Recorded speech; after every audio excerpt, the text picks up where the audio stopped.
Assalamualaikum warahmatullahi wabarakatuh. Perkenalkan, nama saya Hanifah Asnur. Saya merupakan dosen tetap Prodi Teknik Sipil Sekolah Tinggi Teknologi Payakumbuh. Video ini merupakan video pengajaran mata kuliah Rekayasa Pondasi 1 dengan materi Kapasitas Daya Dukung Pondasi Dangkal. Adapun capaian dari materi ini adalah agar mahasiswa dapat menjelaskan formula kapasitas daya dukung pondasi dangkal dengan teori Terzaghi, Meyerhof, Pesik, dan Hansen.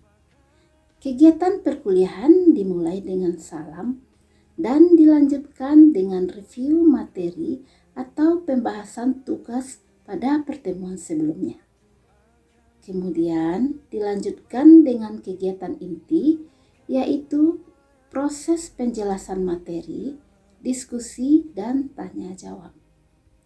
Selanjutnya, kegiatan penutup akan diberikan asesmen berupa tugas yang harus dikerjakan oleh mahasiswa.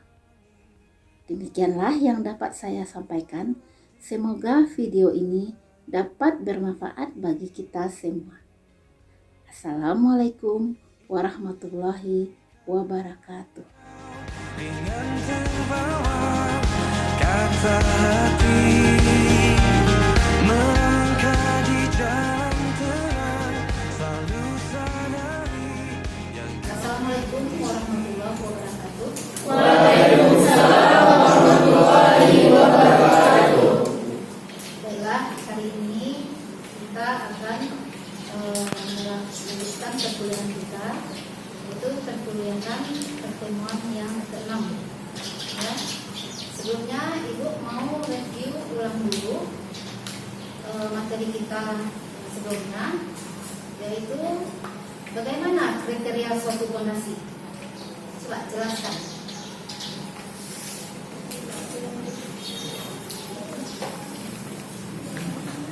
Coba jelaskan kriteria suatu pondasi.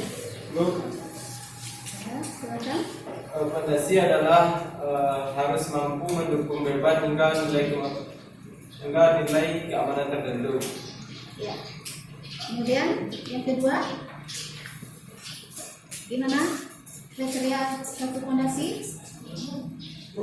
Ya, boleh. Yang kedua, itu pondasi harus tetap di tempat dan tidak bergerak hingga batas toleransi tertentu. Ya, itu adalah kriteria dari suatu pondasi ya. Kemudian syarat suatu pondasi atau pondasi dangkal itu bagaimana? Coba jelaskan ya, boleh. Syarat sebuah pondasi dangkal adalah di mana dia lebih kecil dari D. Ya. Apa itu D? Ya. D adalah kedalaman. Ya. Kemudian B? B lebar pondasi. Ya. Gitu ya. Kemudian coba sebutkan contoh dari pondasi dangkal. Ayo, siapa yang bisa? Ya, boleh. Contoh pondasi dangkal adalah pondasi menerus, pondasi telapak, pondasi rakit, pondasi sumuran. Ya. Itu ya contoh dari pondasi dangkal. Kemudian materi kita selanjutnya itu mekanisme keruntuhan pondasi. Nah, bagaimana pula mekanisme keruntuhan pondasi yang telah kita pelajari sebelumnya? Ya, boleh. Yang pertama ada keruntuhan geser umum, yang kedua itu ada keruntuhan geser lokal, dan ketiga itu ada keruntuhan geser penetrasi. Jadi itu review ulang dari pelajaran kita yang lalu ya. Temukan semua yang terhenti dalam hidup. Oke, marilah kita lanjutkan pertemuan materi kita hari ini, yaitu kapasitas daya dukung pondasi dangkal dengan teori Terzaghi. Adapun tujuan dari materi ini adalah agar mahasiswa dapat menjelaskan formula daya dukung pondasi dangkal dengan teori Terzaghi. Oke, sekarang kita coba lihat slide di depan. Ya. Itu untuk kapasitas dari fondasi dangkal. Dalam perhitungannya itu ada dilakukan dua analisis, ya. Itu berdasarkan yang pertama itu data uji laboratorium, ya. Untuk data uji laboratorium itu berdasarkan teori Terzaghi, Meyerhof, Hansen, dan Hesse. Kemudian yang kedua itu ada data uji lapangan, ya. Data uji lapangan itu seperti flat bearing test, kemudian penetrasi test atau disebut juga dengan sondir. Kemudian ada standar penetrasi test atau tes SPT. Nah, itu dua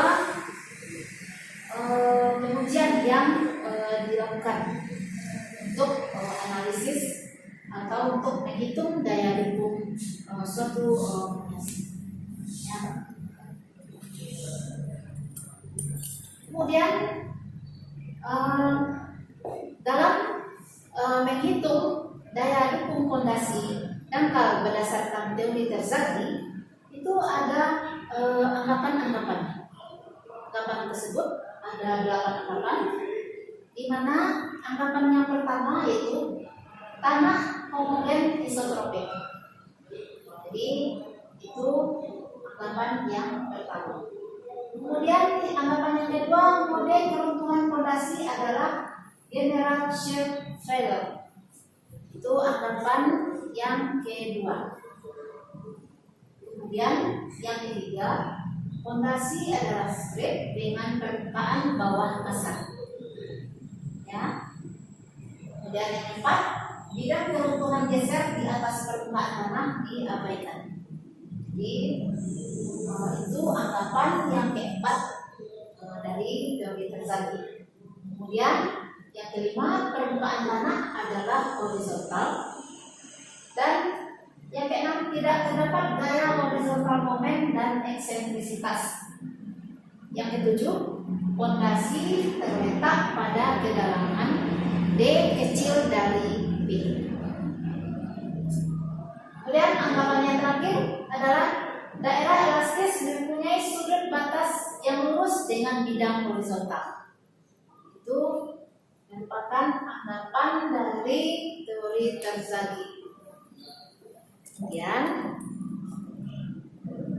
teori Terzaghi itu dalam melakukan analisis kesetimbang gaya-gaya pada sistem fondasi itu Terzaghi menggunakan rumus itu Q sama dengan CNC kali SC ditambah Q efektif kali NQ ditambah setengah gamma kali B kali N gamma kali S gamma. Ini rumus dasar dari Terzaghi, di mana C merupakan nilai kohesi tanah di bawah dasar fondasi. Kemudian Q efektif sama dengan gamma efektif kali D. D itu adalah kedalaman dari fondasi. Kemudian gamma efektif itu sama dengan berat volume tanah efektif di atas dasar fondasi. Selanjutnya, nilai NC, NQ, dan N gamma adalah faktor kapasitas daya dukung tanah tanpa satuan atau non-dimensional. Kemudian ada SC, S gamma yang merupakan faktor bentuk dari denah dasar fondasi. Untuk nilai SC, S gamma ini kita bisa dapatkan dari tabel. Tabelnya seperti ini. Ya, ini tabel untuk mendapatkan nilai SC dan S gamma. Di mana untuk faktor bentuk fondasi tersebut ada yang berbentuk menerus, ada yang berbentuk bujur sangkar, dan ada juga yang berbentuk lingkaran. Jadi untuk menghitung kapasitas daya dukung fondasi dengan teori tersaji, kita bisa menentukan nilai faktor bentuk dari fondasi itu SC dan S gamanya berdasarkan tabel dan berdasarkan bentuk fondasi. Oke, kita lanjut. Setelah kita menentukan nilai dari bentuk fondasi, kemudian kita tentukan juga nilai dari NC, NQ, dan N gamma. Juga bisa diambil dari tabel yang telah disediakan. Di mana untuk nilai NC, NQ, N gamma ini itu berdasarkan pada sudut geser dalam dari tanah. Itu misalnya sudut geser dalam dari suatu tanah itu kita misalkan 30 derajat, maka kita bisa mendapatkan nilai NC 37,2 untuk NC ya, kemudian NQ-nya 22,5, kemudian N gamma-nya bisa kita ambil 19,7. Itu kalau berdasarkan pada tabel ya, nilai NC, NQ, N gamma-nya kita ambil berdasarkan pada tabel. Selain itu, untuk mendapatkan nilai NC dan NQ dan N gamma, kita juga bisa menggunakan rumus, juga bisa menggunakan grafik ya, grafik. Di mana grafik ini telah ada garisnya, garis NC, NQ dan N gamma-nya. Kita tinggal mengambil sudut geser dalamnya. Misalnya sudut geser dalamnya 30 tadi ya. Kemudian kita tarik garis di atas sampai batas garis NC, NQ dan N gamma.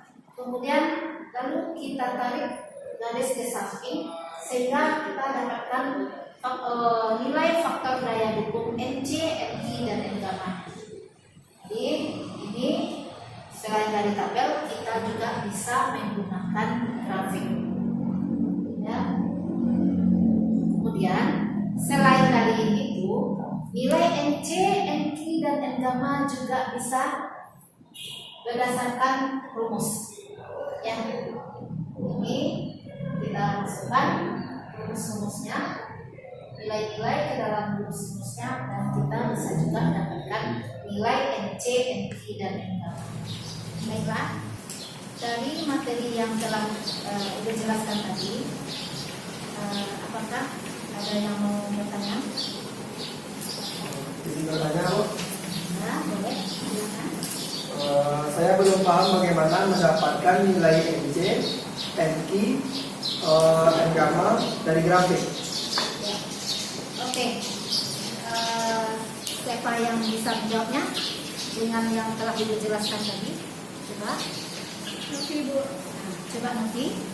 Baiklah, saya akan menjawab pertanyaannya, yaitu bagaimana mendapatkan nilai NC, NQ, dan N gamma dari grafik. Untuk mendapatkan nilai NC, NQ, dan N gamma dari grafik adalah diambil dari sudut dalam atau pi. Misalnya kita misalkan pi-nya itu 30. Jadi dengan menarik garis ke atas sampai batas garis NC, NQ, dan N gamma, lalu ditarik garis ke samping, maka bisa didapatkan nilai NC sama dengan 37, nilai NQ 22, dan nilai N gamma 19. Oke. Bisa dipahami, Nespa? Bisa, Bu. Materi kita yang telah kita bahas tadi, apakah kalian sudah paham? Ya. Coba berikan kesimpulan. Siapa yang bisa memberikan kesimpulan terhadap materi pertemuan kami? Coba. Ya, coba Fauzi. Dari materi yang telah kita pelajari tadi, beberapa yang saya dapatkan untuk mendapatkan kapasitas daya dukung tanah dengan teori tersaji adalah sebagai berikut. Pertama, kita perlu menentukan bentuk dari pondasi, apakah berbentuk menerus, bujur sangkar, atau lingkaran. Setelah itu, kita gunakan tabel dalam penentuan nilainya.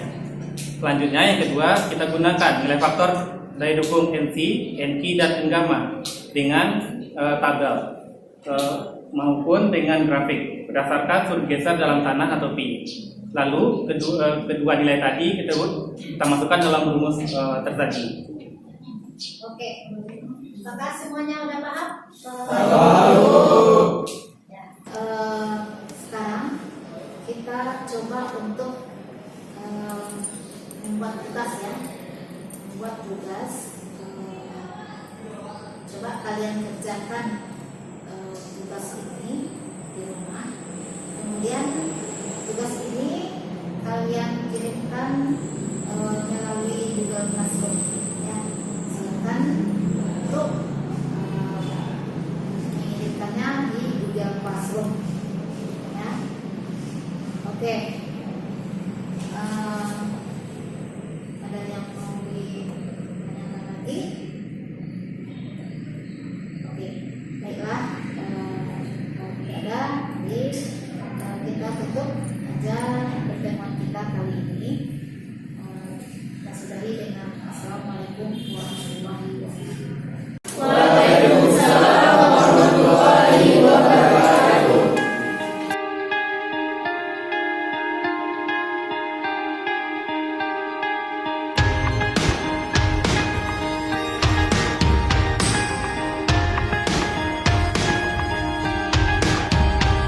Ingatlah dikala engkau sanggup melihat matahari, hangatnya masih terbawa untuk melangkah hari ini.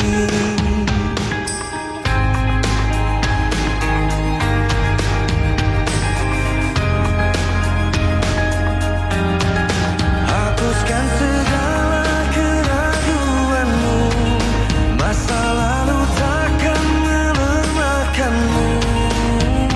Lupakan gelisahmu, teruslah kau mencari.